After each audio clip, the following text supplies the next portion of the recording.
So I purposefully, even before I was with the Times, because I covered the war in El Salvador for 5 years, but not for the New York Times.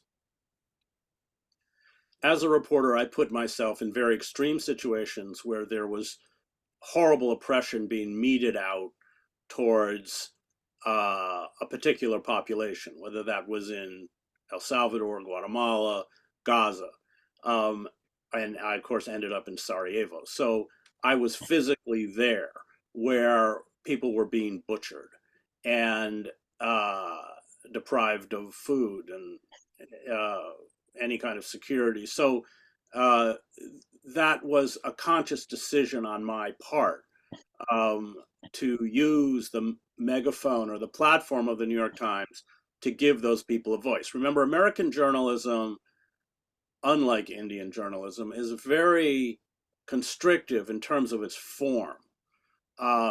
It's really basic facts, um, and you're not allowed in any way to editorialize, which I would say, or even put what you're seeing in much context. But for instance, if Israel, Sorry, you are talking about the reports of the correspondence and not necessarily the Thomas Friedmans and the Brett yeah, Stephens. yeah, those people are Yeah, columnists. So, and those people are all cheerleaders for empire. Of course, that's right. how they.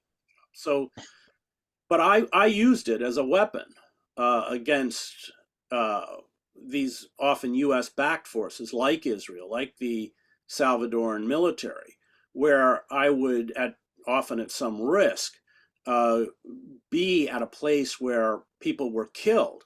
And if I had the dates, the times, the names, I mean, I can remember covering the war in Kosovo, and there was a charge that I think it was 24 men had been seized from a village and they'd all been tortured, and the bodies were supposed to come back to the village.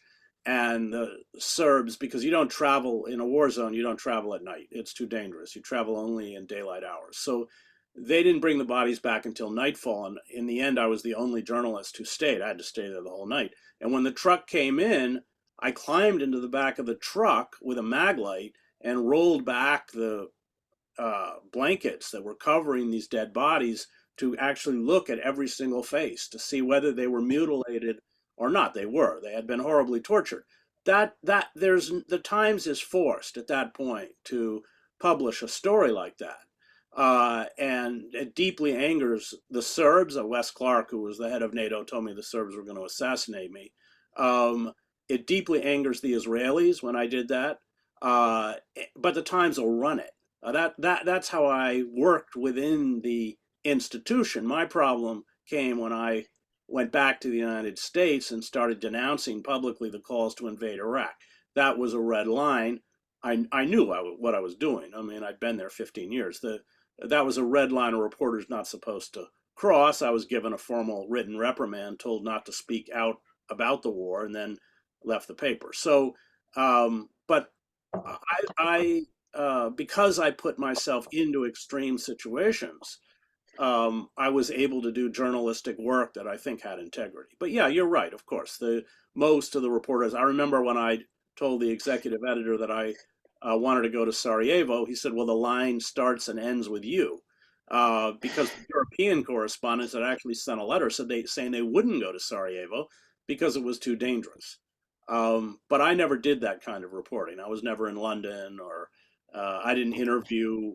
When I was the Middle East bureau chief, yes, I had to interview heads of state, Mubarak, King Hussein. I interviewed Gaddafi a couple times, but that was not a part of the job I particularly liked or felt was important. But you have journalists of the New York Times who their entire career is spent as stenographers for the powerful. But that isn't what I did. Who calls the shot? Is it the editorial board who internalizes the world through the lens of what they offer, or are there direct interventions from shareholders who might necessarily have, monetary interest with the larger empire and so on? No, it doesn't work like that. The editorial board is largely separate. You don't get on to the editorial board unless you're going to parrot back the opinions they want. First of all, the big nemesis for those of us who were reporting overseas was the Washington bureau, because the reporters in Washington, they uh, they have sources within the power structure that leak them material. It's often wrong, and they don't want those sources alienated. So you're often, if you're reporting out of the war in Salvador, if you're reporting out of Gaza, you're in conflict directly with the Washington bureau. I mean, my favorite story was I covered Ron Brown's plane crash, and I was actually got to the crash site very soon. It was pouring rain up in the mountains, and everyone was dead. And I called it into the New York Times, and the foreign desk said, "Oh well," his name was Johnny Apple. His sources in the Pentagon say it crashed in the sea and people survived. And I go, no, I just was at the crowd. But the first edition, they ran with his story. So he wasn't even there. So that is kind of classic. The power of the Mandarins, political class, intelligence community in Washington to influence the coverage of the paper is quite pronounced. And you would often have reports that I would write out of the field, and then to quote unquote balance it out, you'd have reports based on administration officials that said the direct opposite. So it was a way to kind of neutralize the reporting. But all the good foreign correspondents were in constant conflict, and the nemesis was Washington. It wasn't the editorial board. In terms of the influence, I mean, the shareholders, not so much, because the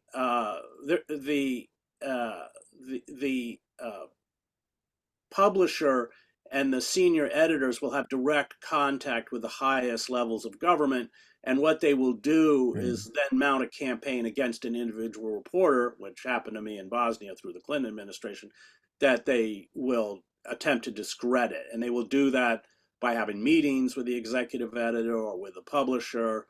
And this is how good reporters who won't bend finally get driven out. David Halberstam in Vietnam, et cetera, et cetera. That's how it works. Sidney Schanberg, who was a friend of mine, who covered Cambodia, won the Pulitzer, came back and they put him as the editor on the Metro desk, and he started writing about all the real estate firms and developers who were driving out the working and middle class from Manhattan. And then all these real estate developers, of course, were friends of the publisher, and he was pushed out. So that's how it is. Not so much the shareholders, and the influence of the money classes is opaque. You don't see it directly. It's not like the way the rich Zionist donors will get rid of the president of Harvard. That's all very public. This is all very quiet because, of course, it would tarnish their journalistic credibility. But that's how it works internally. I mean, and I would just say at the end, most reporters who get to the Times are careerists. They understand internally how the system works, and they're not about to damage their careers. So the primary form of censorship is self-censorship. And then it's those few reporters like myself who are management headaches who they eventually get rid of. Would you say they still exist and it's a constant process, like these few reporters that you referred to, or do you think they don't exist anymore? No, there are probably some there, but the Times has changed.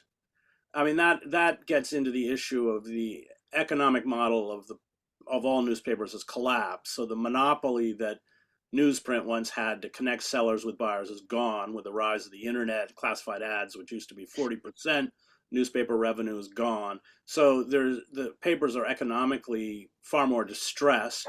They don't want to lose what advertisers they have, so they become far more cautious. There used to be in the newsroom place for kind of renegade reporters like myself. I don't think that place is there anymore. I mean, the example would be Steve Donziger, the lawyer who won the settlement in Ecuador for the indigenous. Chevron mounted this incredible campaign to get him disbarred under house arrest, on and on and on. And the Times never covered it. They never covered it because they run an advertising agency called I think it's called T-Mobile or something, and where they produce the in-house ads, and their biggest client is Chevron. I mean, I actually confronted the executive editor over it, and he got very indignant. But yeah, the way they did it, or like when the case was settled, it was like a very short pro forma story, but they never covered the campaign of Chevron against Donziger. I mean, I used to say that the real motto of the New York Times is do not significantly alienate those on whom we depend for access and money. Because reporters who have spent their entire careers writing propaganda do extremely well if they have access. The Times hates it when you lose access. I mean, the Mubarak government got angry at me. It wouldn't give me interviews. I mean, what did Mubarak ever say that anybody wanted to read? Nothing. But the fact that I didn't have that access hurt me. This is very interesting because one of the impression that the Times offers, unlike the cable TV media, which is very transparent that they are based on access, access to personality figures.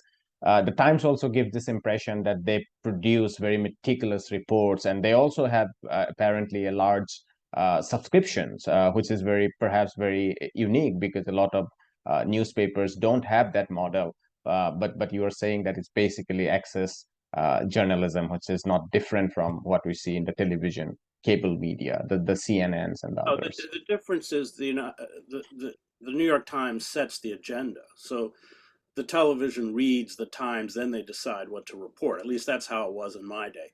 Well, in terms of subscriptions, their print subscriptions are way down. They have digital subscriptions. Right. Uh, Number one, they don't bring in as much money, but number two, they're far more unreliable in terms of the long term. So, with the rise of Trump, their digital subscription base rose significantly. Again, they're still not bringing in the kind of money that they used to bring in. And from surveys, they knew that most people signed on to the Times because they hated Trump. So that's the siloing of the media now, where you cater to a particular demographic. That's the new model of media, essentially driven by the internet.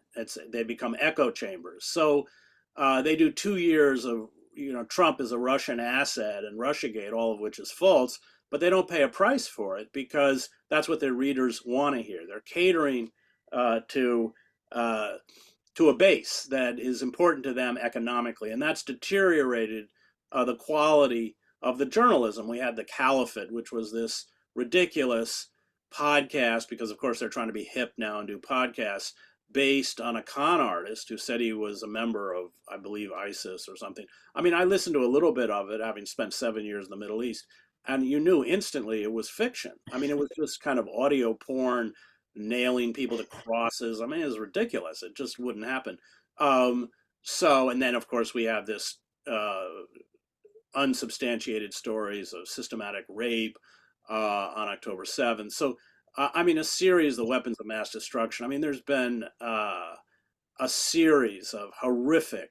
I mean, they went through a whole thing with the rise of Trump. They decided that the reason Trump took power was because of race, um, and because white Americans were racist. No, it had to do with the fact that 30 million Americans have lost their jobs in mass layoffs since 1996, and the Democratic Party with full-throated support of this outsourcing and deindustrialization. So, I mean, that's, but of course, if they went that route, then they would have to go after their corporations who are and private equity firms and everything else that are their major advertisers. So I would say there's been a terrible deterioration. I mean, the paper was always elitist. It used to be careful about facts. I mean, you wouldn't, I mean, that's what we do as journalists. Let's be clear. We manipulate facts. I can take a set of facts and spin a story any way you want. It's factually correct. If I'm honest and I care about the truth, I will select those facts that seek to impart the truth. But if I'm a careerist or I'm serving moneyed interests or power, I will select those facts and manipulate them in such a way to serve the interests of the powerful. And that's the difference between good and bad journalism. But we all manipulate facts. We select the facts we want for the story and we spin it. I mean, I can spin a story with the same set of facts any way you want. Um, so yeah, the Times used to be careful about the facts. It used to be careful just in terms of copy editing. You didn't see grammatical errors. You didn't. Now you do. Now you see factual errors, and has been, as they've drained the newsroom, every desk used to have its own copy desk. The foreign desk had a copy desk, which honestly saved me innumerable times from making mistakes, because those men and women had been on that desk for often years. When I wrote about Oslo, they knew what Oslo was. So it wasn't just grammatical and typographical or factual, but it was also context. They understood the story. Now all those desks have been eradicated, and there's just one central copy desk with probably not a lot of expertise on those issues, and a lot more gets through. So there's been a decline in the quality of the journalism. I think that's pretty, for those of us who follow the Times closely, very, very pronounced and very, disturbing. What are your thoughts about the rise of the internet as a media space, as a space for independent journalism? There's a lot going on India, but also a whole range of issues all over the world. Uh, do you see the internet primarily as a space of disinformation, or do you think that there are progressive channels, podcasts, individual voices that uh, that that have been able to impart any positive influence on our politics? Well, of course there are. I mean, programs like yours, of course. And I have my own program, the Chris Hedges Report, which gets hundreds of thousands of views on YouTube. I'm often over 1 million. But that's commentary. The problem with the internet is we're not getting reporting, because reporting is expensive. I wish I could do more reporting, but especially investigative reporting. After 9/11, I was based in Paris. I covered Al Qaeda. I think I only wrote 5 stories. I mean, some of those stories were 5,000 words, but it took weeks and weeks and weeks to put it together. And all the expenses of being in a hotel and travel and plane and everything else, plus my salary. So unfortunately, that's the problem with the internet. We've not found a system which we can sustain good reporting, and all these newspapers, regional newspapers that have collapsed. And again, they were constrained by commercial interests. However, they had a reporter who covered the courts, went to police, covered the mayor, the town hall. That's gone. They're gone. And when you shroud centers of power, even small centers of power, in secrecy, that's when corruption runs rampant and abuse of power runs rampant. And that's what worries me the most, that the internet has not found a way to remunerate reporters to do their job. Is Hmm. there good commentary? Yes, there is.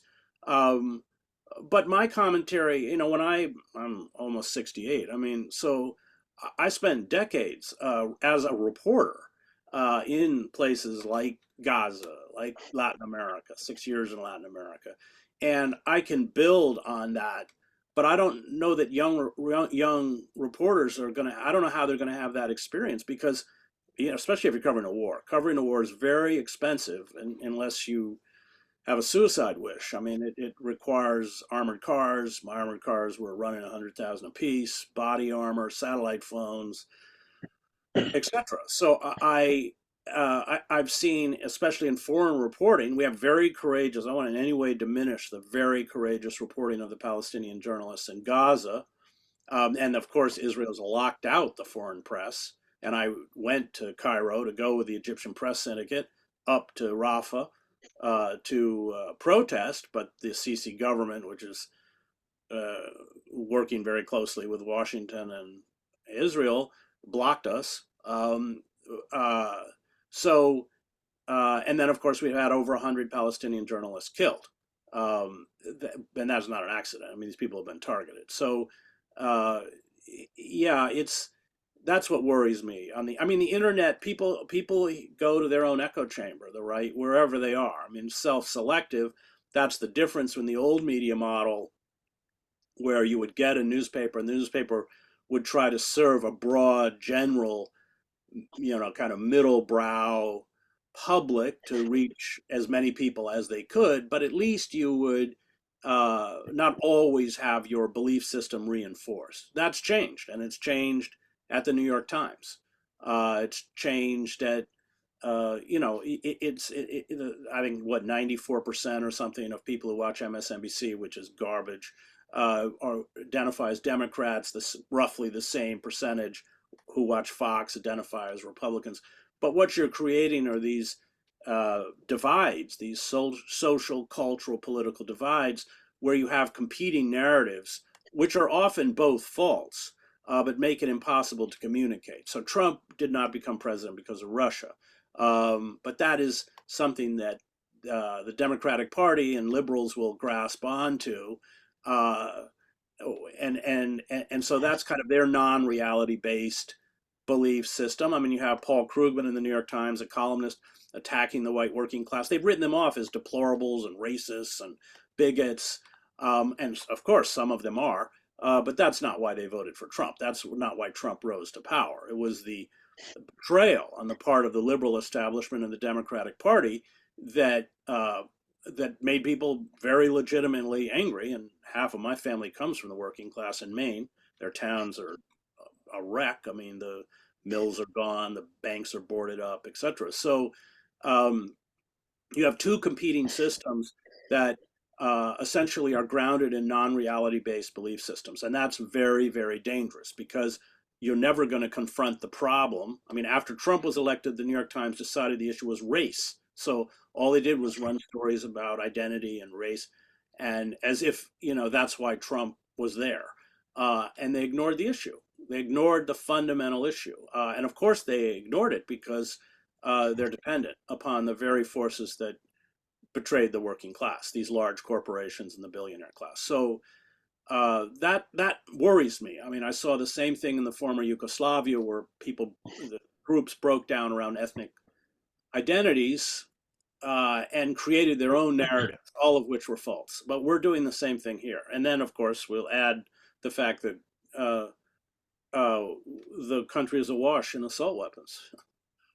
Can you tell us a little bit about how the Western mainstream media has been complicit in manufacturing consent for this ongoing genocide in specific and the empire, US-Israeli empire, if you like, in the Middle East in general? Well, I'm glad you framed the question that way. Of course, the media in the United States has always played a key role in helping to manufacture consent for wars of aggression, for whatever kind of imperialist intervention that the US wants to carry out abroad. And I'm glad you also mentioned the G word, genocide. This is absolutely a genocide. And we have so much evidence going back months now from very, very early on in this new phase of the war in October. UN experts repeatedly warned that there was the risk of genocide. And this March, the top UN expert on the right to food said very clearly that it's a genocidal situation. He said that Israel is intentionally starving nearly 2 million Palestinian civilians. And we also, of course, have this very important historic decision from the International Court of Justice, the top legal authority of the United Nations located at The Hague, that ruled in late January that Israel can be investigated, that there is sufficient evidence to charge it with genocide. This is the South African case, but many countries in the global South have joined this case, and Nicaragua's Sandinista government has also officially joined and expanded the case to include multiple European countries, including Germany, the UK, and also the United States. South Africa said the United States is being added to the case. So this is a Western-sponsored genocide. And I mean, it really is in many ways symbolic of the fact that these Western so-called capitalist democracies, they were founded on genocide, the primitive accumulation that led to their extreme wealth, that led to their economic development, was predicated on colonialism and genocide and slavery. And we now see this continuing.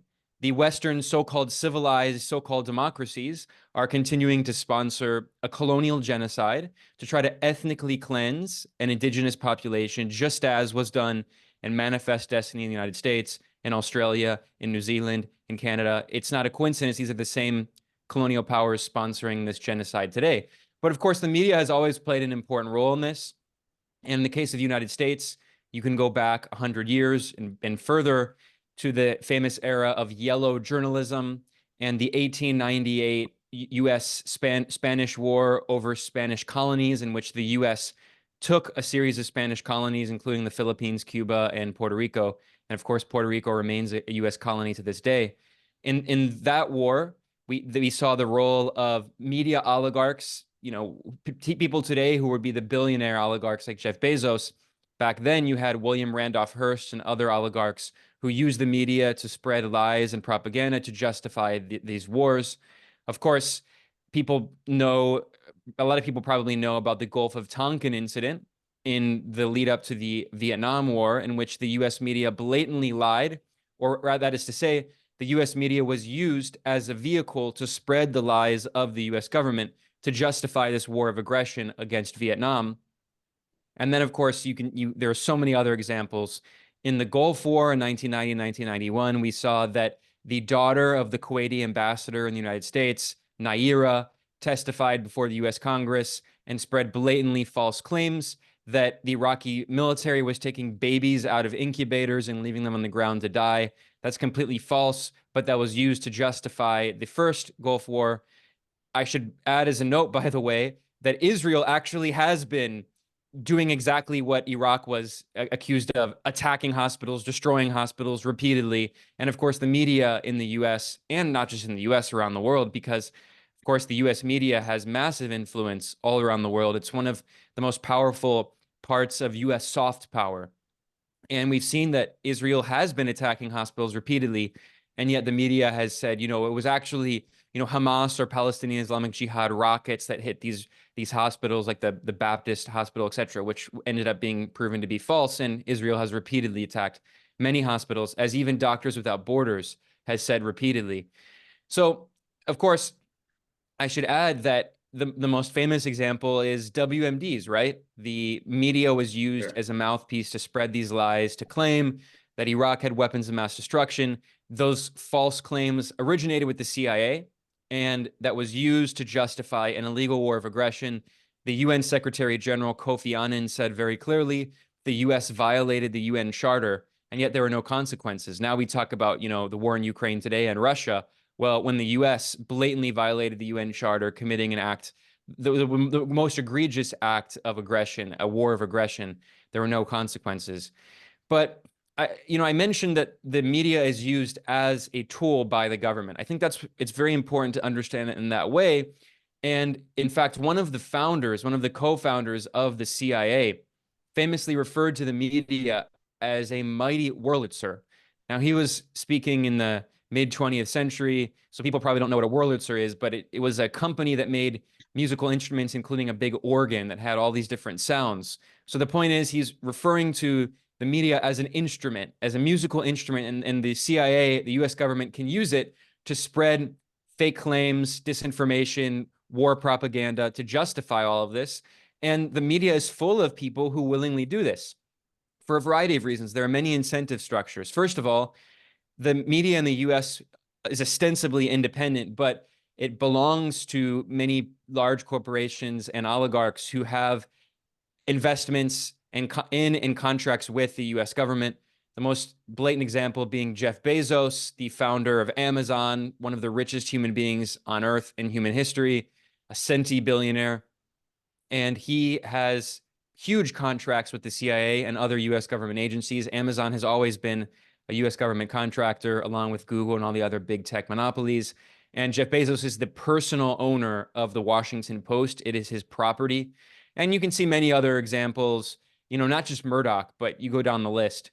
And that's the kind of easiest thing to point out. But there's also, I know as a journalist, and I've worked in some newsrooms, in the culture of the media in the United States, there absolutely is this journalistic culture where you don't want to rock the boat. You can be fired very easily. Job insecurity is very high. There's very little job security.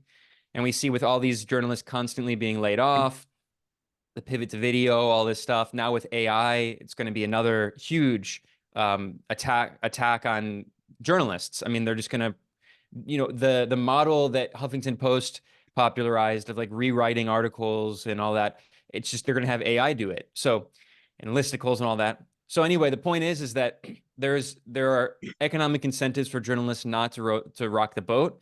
Furthermore, if you want to get promoted, you don't rock the boat. Clearly, you don't want to cause trouble. When I was, for instance, working at Salon, I was constantly, and this was this was back in 2015, 2016, a decade ago now. There were every time I wrote about Israeli apartheid and all of that, there would be these smear campaigns by these groups like Camera, which is a pro-Israel group. They would just like spam the editors with messages and all this stuff. So there's incentives. Journalists don't want to get in trouble with their editors. They don't want to get fired. And furthermore, if you want to get promoted and you want to win awards, you don't bite the hand that feeds you. And most so-called journalism in the US is not really journalism. It is actually controlled leaking. What do I mean by that? US government agencies allow selective leaking or controlled leaking in order to push US foreign policy interests in particular ways, right? So when there was a move to potentially withdraw the US soldiers who are illegally occupying Syria, the media spread these false claims that originated with the CIA, claiming that Russia was spreading these bounties, right? And it was Bountygate, and they were paying not only the Taliban and forces of Afghanistan, but also forces in Syria and Iraq to kill the U.S. soldiers that are occupying their country, as if Russia needs to pay people, nationalists in their country whose country's being occupied by a foreign military occupier. They need to be paid by Russia to attack them. Anyway, what happened is there were this series of articles published, these fake claims, and then Congress refused to withdraw troops from Syria. We see many examples of this. And many of the journalists who win Pulitzers and big prizes for their reporting at the New York Times and the Washington Post, they're simply given this information by the CIA, the Pentagon, other, the Defense Intelligence Agency, and they develop sources by being reliable tools, right? They know that if they make friends and drinking buddies with, feds and cops and spies, then they'll develop these networks and be given these stories. And if they bite the hands that feed them, then in the future, they're not going to get these big scoops, and they're not going to get the Pulitzer, and they're not going to get all the awards, and they're not going to get more money, right? So there are many different incentives. So it goes from U.S. government propaganda, simply, manipulating the media, the journalists who have their own interest in doing this, the fact that the owners of the media are deeply invested in this imperialist structure. And then finally, we have this new era of social media, and it's a double-edged sword. People say, well, it does allow people like you and me to have our own platforms. That's true, but these platforms are tightly controlled by these big tech monopolies, which are all US government contractors, like Google, which owns YouTube and has for many years had huge contracts with the CIA. They were also involved, for instance, in mapping for the US military during the Iraq War. Yasha Levine, a great journalist friend, he showed this in his book Surveillance Valley, of how the Pentagon was created by, the internet was created by the Pentagon, and all of these big tech corporations are inextricably linked. They have an umbilical cord linking them to the Pentagon and the CIA. So we see massive censorship in direct and indirect ways, and this is especially for foreign journalists and analysts and critics. Russian media has all been banned. Iranian media is constantly being banned. I know many Venezuelan journalists who have been banned. Anyone who challenges the empire. So, again, I should invite people who think that social media has democratized media. Well, maybe in some ways, but you should also consider that it has made control of information even easier. Not to mention the propaganda and false claims and disinformation that is spread through social media by intelligence agencies. As I listened to you, I was reminded of Herman and Chomsky's manufacturing consent and all the pillars that they mention, including location, the biases that creep in by dint of where you are located, situated, and so on. I think I have two questions basically from what you said. One is,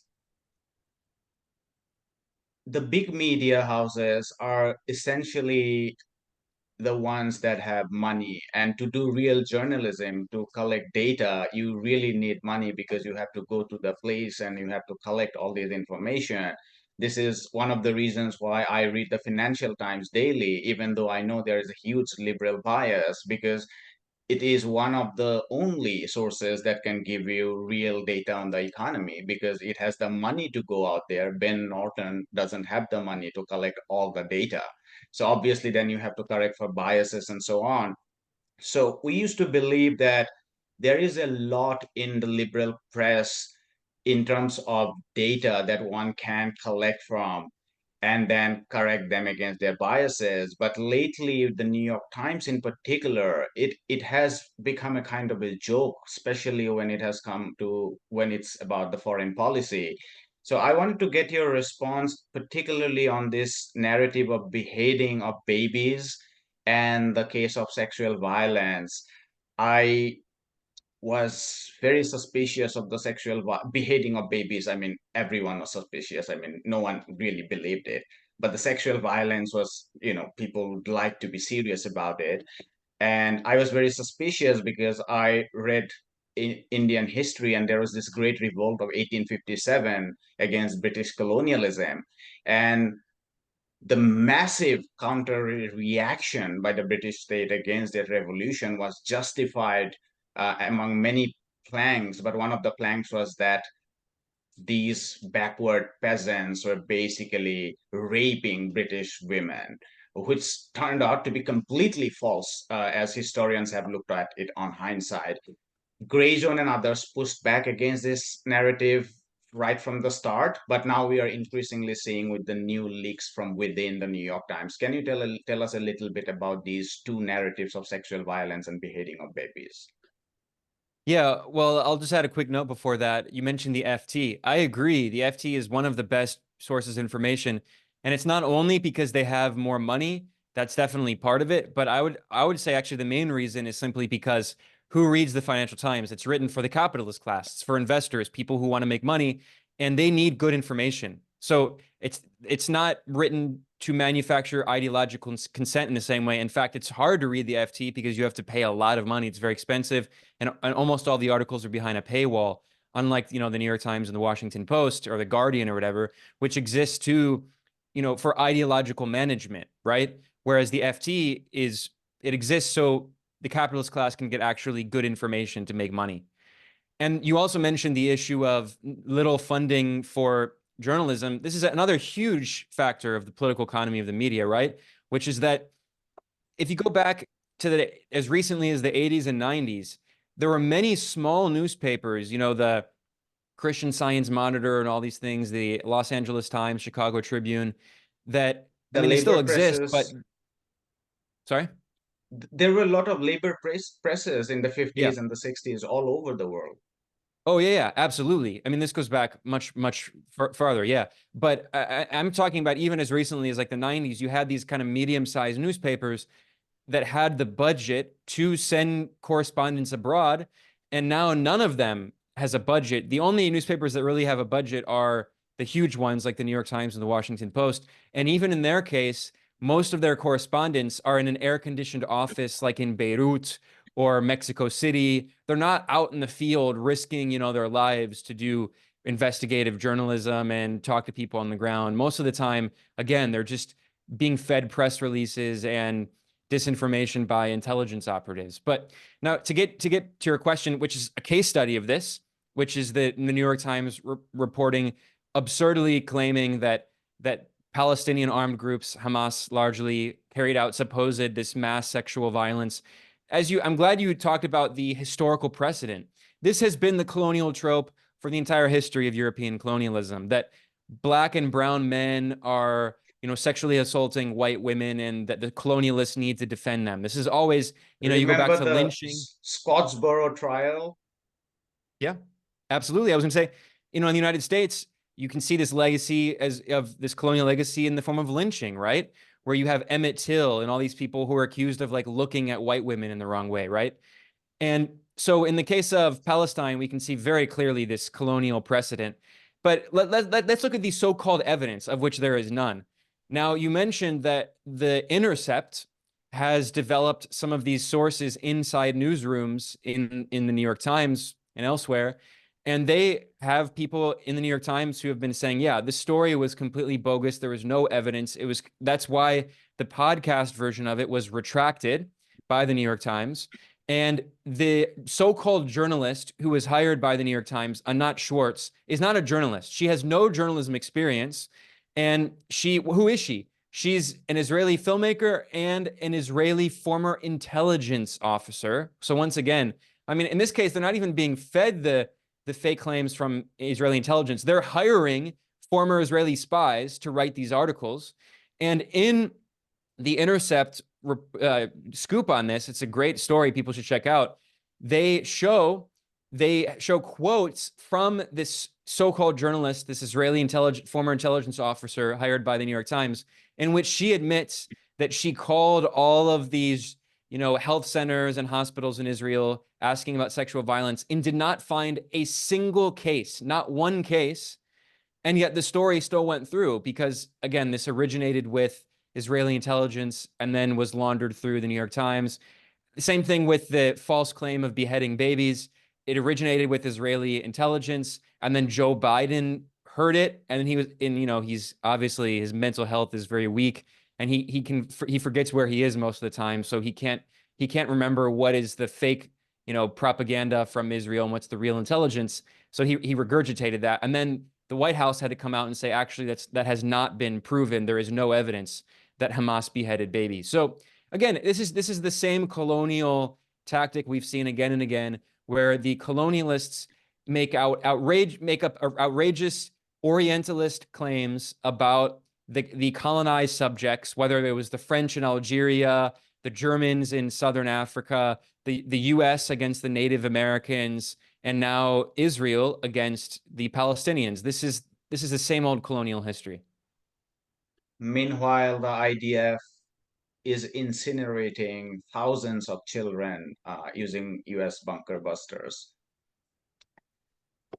I think this is a good segue to move into Ukraine and look at the media a little bit. I, as always, read the Financial Times today, and Francis Fukuyama has a long piece today.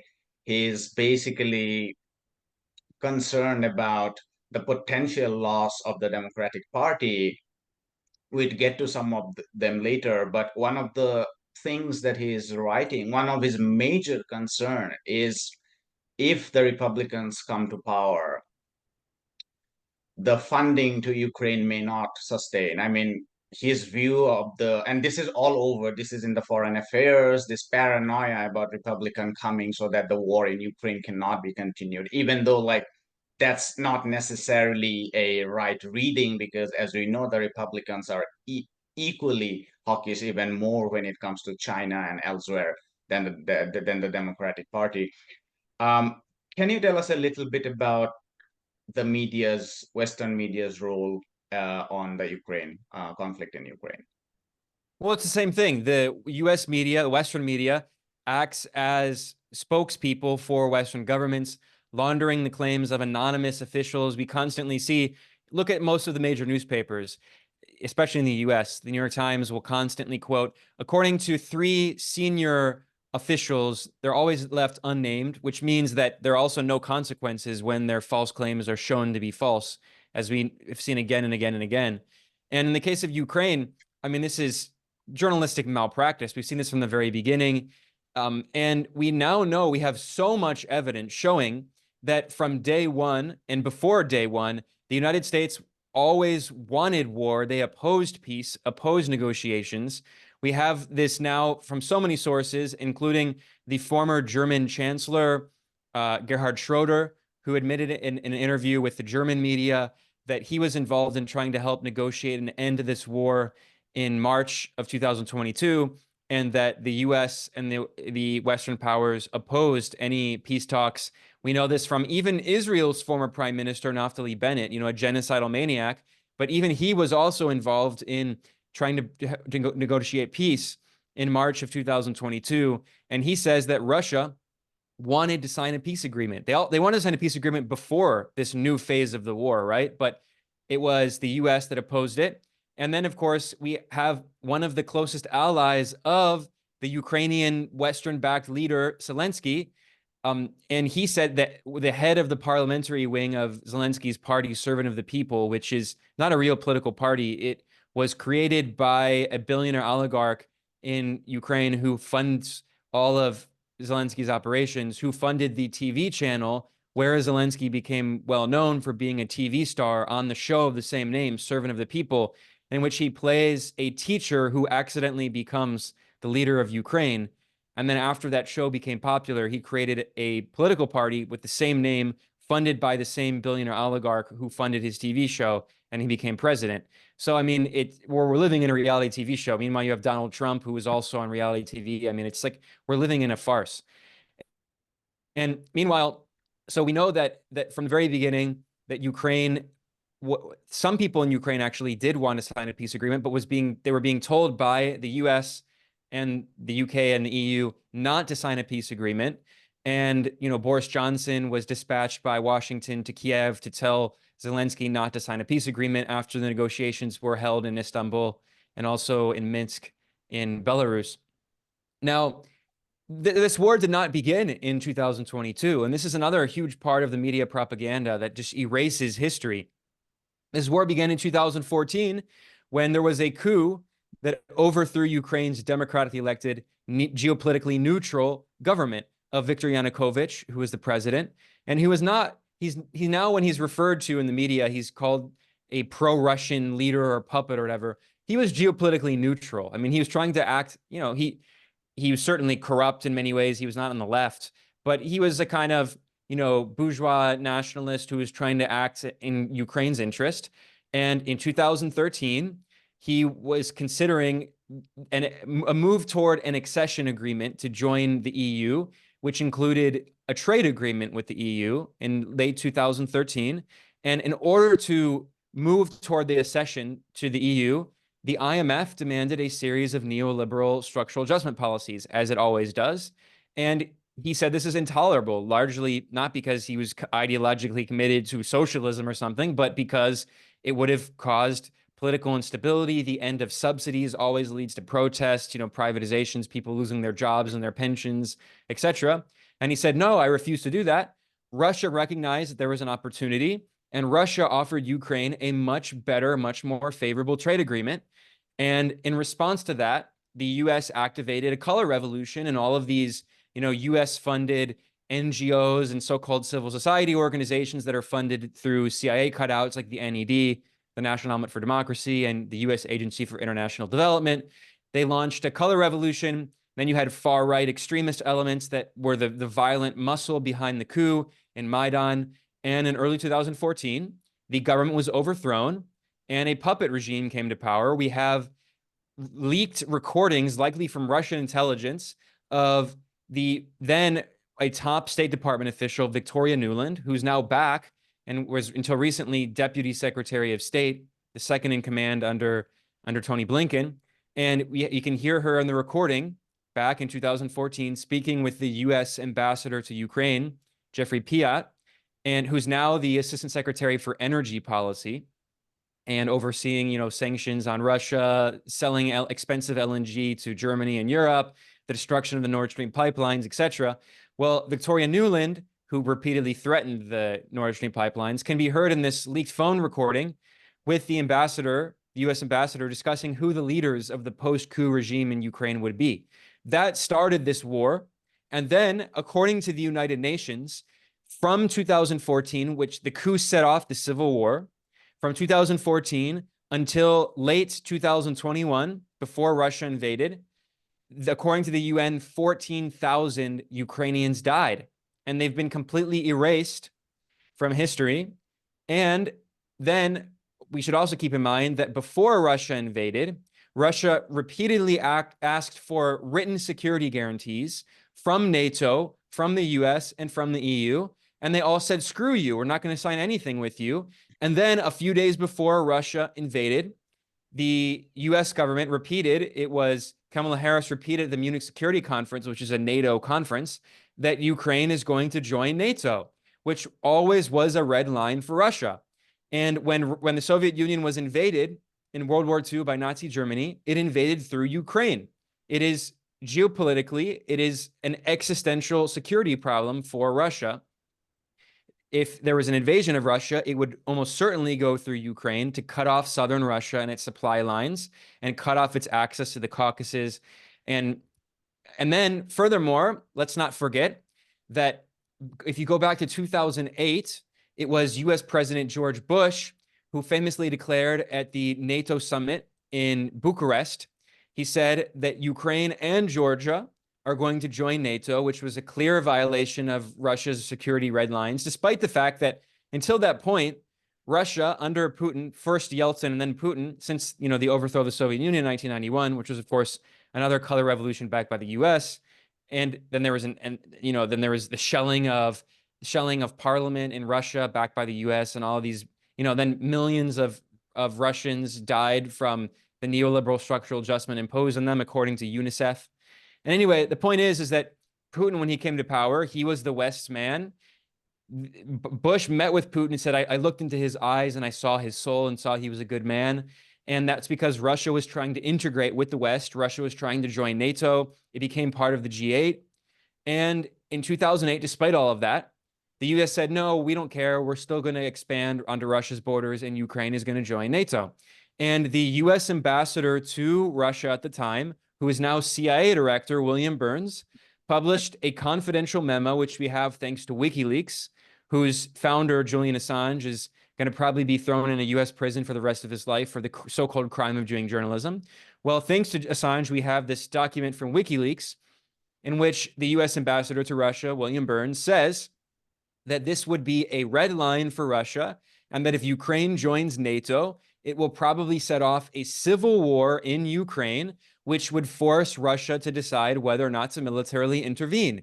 Everything he wrote about in that memo in 2008 is exactly what happened. It was very easy to predict. At every single level, the US has opposed peace and continues to oppose peace and continues to send billions and billions of dollars worth of weapons to Ukraine. And by the way, people say they act as though the US is being benevolent, but this is not aid, really. This is US companies from the military-industrial complex that are being given billions and billions of dollars in contracts from the US government in order to send those weapons to Ukraine. So it's also huge, huge, huge subsidies for the military-industrial complex for, the Beltway bandits who are making tons of money, and then all of their investors as well. So, this is part of what's sustaining the US economy, military Keynesianism.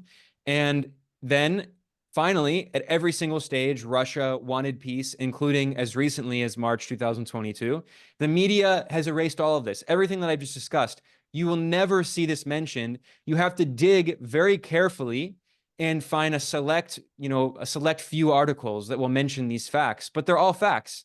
And simply that all of that, even regardless of the fact that they're just regurgitating the unsubstantiated claims of US and Ukrainian intelligence officers constantly, even regardless of that, they don't mention any of that history and any of that context. And you cannot understand this conflict without that.